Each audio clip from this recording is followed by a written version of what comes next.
nova manhã. Entrevista do dia. O Antônio Luceni é artista visual e arte educador, professor de artes do Instituto Federal de São Paulo e doutorando em artes pelo Instituto de Artes da Unesp. É muita arte. E ele também já foi diretor de cultura de Araçatuba e é membro da Academia Araçatubense de Letras. Bom dia, Antônio Luceni, tudo bem? Bom dia, Marcelo, Lília, Bom Jonatas dia. e a todos que nos ouvem. Vamos lá, hoje o assunto são os contos de fadas tradicionais e contemporâneos. Isso mesmo. E é legal que assim, a gente pensar nos contos de fadas, né, especialmente os tradicionais, parece que é uma coisa exclusiva da infância, por exemplo, uma coisa da criança, o que não é bem verdade, né? E eu vou começar, Lília, com uma pergunta para você, e a gente nem combinou, hein? Vamos lá, gente. Esse negócio de não combinar, mas vamos lá, eu sou sincera. Pois é. Há duas frases tradicionais, uma que inicia os contos de fadas, Era Uma Vez, e uma que finaliza os contos de fadas. Qual é que finaliza, Lília? E foram felizes para sempre. Isso, é esta frase. O que também não é bem verdade, é isso que eu queria começar problematizando.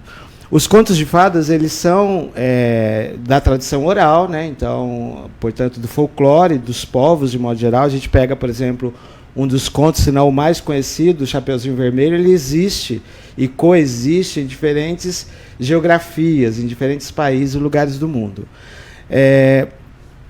E eles são, inicialmente, feitos para uma função moralizante, uma função de lição de moral no cotidiano. Portanto, textos práticos, né? Então, são textos que buscam, de modo geral, ensinar a fazer isto ou a não fazer aquilo, a tomar cuidado com isso ou não necessariamente com aquilo, tudo.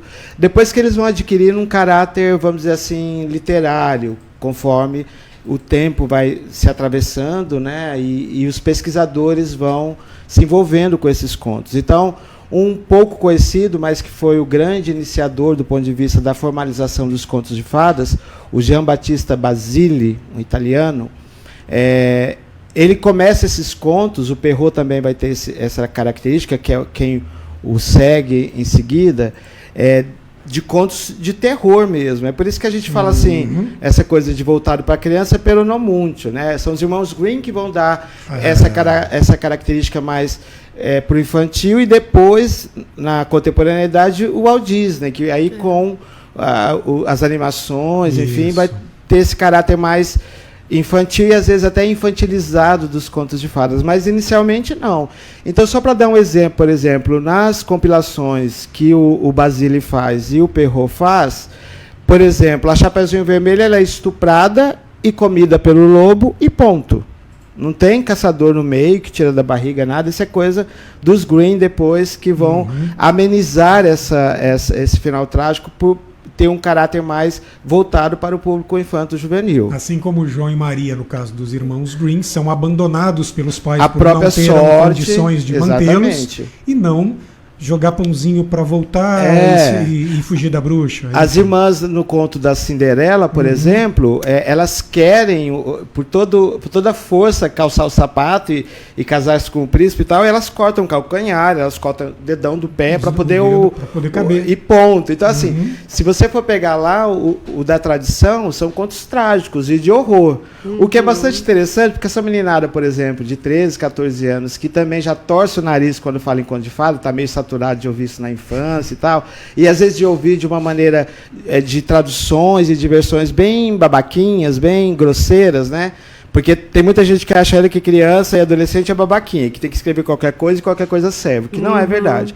Quando eles descobrem que os contos de fadas são de horror, e a moda do horror do vampiro, do bruxo, é sempre muito em voga entre os adolescentes, aí eles gostam, eles passam a retomar as versões mais tradicionais. E vou falar para vocês, muita gente em casa, principalmente, né, as mulheres, na hora que você falou da Chapeuzinho Vermelho, falou: não.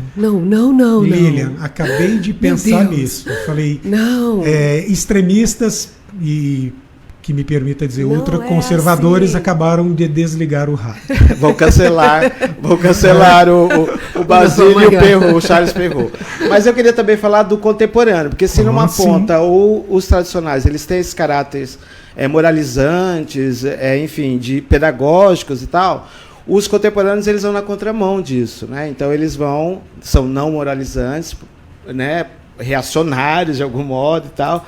E aí eu queria citar dois autores, pelo menos, dois mais conhecidos. Caneta na mão. Né? Pois é, o Chico Buarque e o seu Chapeuzinho Amarelo, muito interessante. Quem não viu, quem não leu esse texto do Chico Buarque, eu sugiro vivamente, porque é um texto... Bom, falar das coisas que o Chico Buarque produz já tem a chancela já da qualidade, né? Mas é um texto em que ele vai colocar essa coisa do medo bobo do lobo em xeque. E essa menina vai, e eu vou ter que dar spoiler para motivar a leitura, se libertar desse medo bobo do lobo. Né? É muito interessante o trabalho com que o Chico faz com a linguagem e subverte esse conto da Chapeuzinho Vermelho, que é um dos mais tradicionais. Gostei. E um outro menos conhecido, mas igualmente importante, é um do Guimarães Rosa. Olha lá, hein? João Guimarães Rosa. Com fita verde no cabelo. É uma versão também do Chapeuzinho Vermelho, em que o Guimarães Rosa ele trabalha uma espécie de drama, diferente do trabalho que o Chico faz em Chapeuzinho Amarelo. O Fita Verde no Cabelo vai trazer uma espécie de drama da avó, na perspectiva da avó. A menina falando, o foco narrativo é para a menina, mas a avó é a personagem principal do conto, e triste. Já vou avisando que quem quiser ler Fita Verde no Cabelo fica um pouquinho mais animado, porque vai ficar um pouquinho triste com a leitura dele. Então, você falou algo interessante, né? Essa história do medo também rende vários programas, se quiserem, porque trata-se de uma ferramenta de controle, né? Sim. Religioso, moral, enfim. Então, tinha muito disso, como ainda continua tendo. E é interessante quando a gente toca no assunto, né? Para que as pessoas se interessem e busquem informações. Isso do Chico, Marcelo, especialmente, você falando desse recorte do medo, ele é feito em plena ditadura militar. Né? Então, nada mais adequado que problematizar o medo, né? E se libertar do medo, né? Perfeito. Você sabe que semana passada estive na academia e o senhor não compareceu, não foi? Pois é, eu estava em Porto Alegre, daí aquela transmissão horrível da semana passada. Chovendo muito lá, a internet ficou um pouco... Mas você não nos ouvia, mas pra gente a sua transmissão, com exceção de no começo que deu um piquezinho, ela estava muito boa. É que você não nos esse ouvia. Bastidor, meu Deus do céu, fiquei agoniado, mas deu tudo certo no final. Deu tudo certo. Gostei muito de ir na academia, estávamos eu e a Aine, que fomos convidados, e havia mais o Rosaná, estava lá também. Uma graça, foi muito gostosa a conversa. Eu terminei o livro finalmente de Hélio Consolaro, Analógicos e Digitais, chorei de rir, levei lá e mostrei para o povo, porque ele não tem filtro entre... O Hélio, quem conhece sabe, não tem muito filtro entre a cabeça e a boca, né? O córtex pré-frontal dele não funciona muito bem. O que é muito bom em se tratando de arte, né? Porque tem que ter a transgressão, então ele não tem a autocensura. Eu ri muito e agora estou terminando, embora seja uma leitura de forma recorrente, do Outros Olhares, com o qual você nos presenteou aqui. Uma coletânea de textos, né, visuais e literários de diferentes escritores e artistas araçatubenses. Muito bom. E Antônio Luceni não vai escrever um livro de contos contemporâneos? Eu tenho algumas coisas no forno.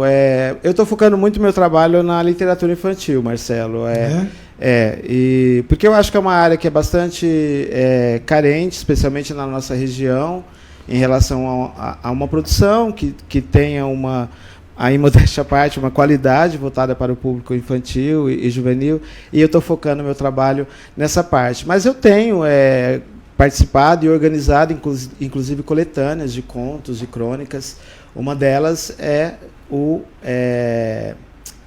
Outros Olhares, foi uma, mas aí envolvendo poesia, tantas palavras. Tantas palavras. São duas coletâneas que eu organizei, 1 e 2, que trazem contos e crônicas como foco. Muito bem. Assim que for publicado, você apresente para a gente, não é? Tá certo. Me remeteu uma música, né? Tantas palavras, eu pensei lá em Saigon, Do de Chico Emílio Santiago e tal. Muito bom. E para encerrar, a Cristiane Simões dizendo que adora essa parte do programa. Obrigada, a gente fica feliz, a gente adora fazer também. Muito bom. Luciane, te aguardamos aqui então na semana que vem. Combinado, até semana que vem. Até.